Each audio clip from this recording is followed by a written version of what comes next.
being reflected in some of the things that I was saying.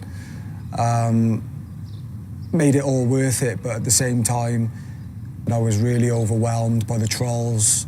Didn't manage it very well to start off with. It was in COVID as well, which meant that, I didn't have a lot to do a lot of the time than to be on my phone trying to respond to everyone. And I was on this mission where I was just trying to change everyone's mind, and education being the key message. And even if it was a troll with a bunch of numbers as their name and no picture, I was trying to have constructive conversations with people who just wanted to be horrible.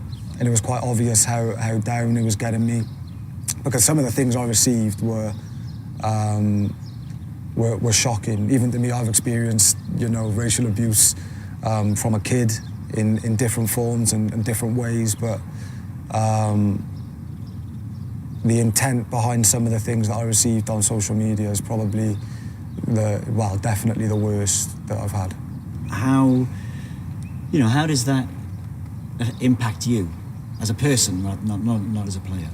It's draining, because I'd had so many good conversations, even in person as well. A lot of conversations with colleagues, peers, friends, people that I've known for years and never had those conversations with, that went really well, and it sort of gives you this this energy and this buzz to think that you can just go and educate and make a difference. And when you're getting things that harsh put to you, it became a point where I learned based off a couple of tweets whether the person was worth engaging with, whether they were just ignorant in their racism or they were just trolls looking to get at somebody because they were set in their ways and they hated black people.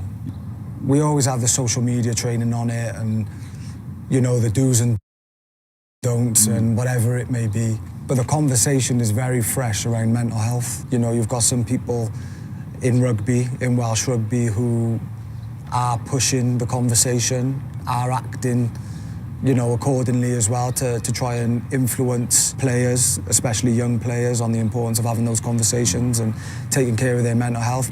It's got to be cultural change for rugby in general, because historically it's a very old school mentality sport, even till this day. If we look at, some of the barriers regarding toxic masculinity and, knuckling down and getting on with it, we're expected to be so physically robust. I think the expectation is to be the same mentally as well. And I think we're just coming to the realization that for young players, and even players who've been in the game for a long time, that that's not the healthy way to go about it. And I think if, just as your physical health, if people pay more attention to their mental health, then the individual, the team, the club will reap the rewards and benefits.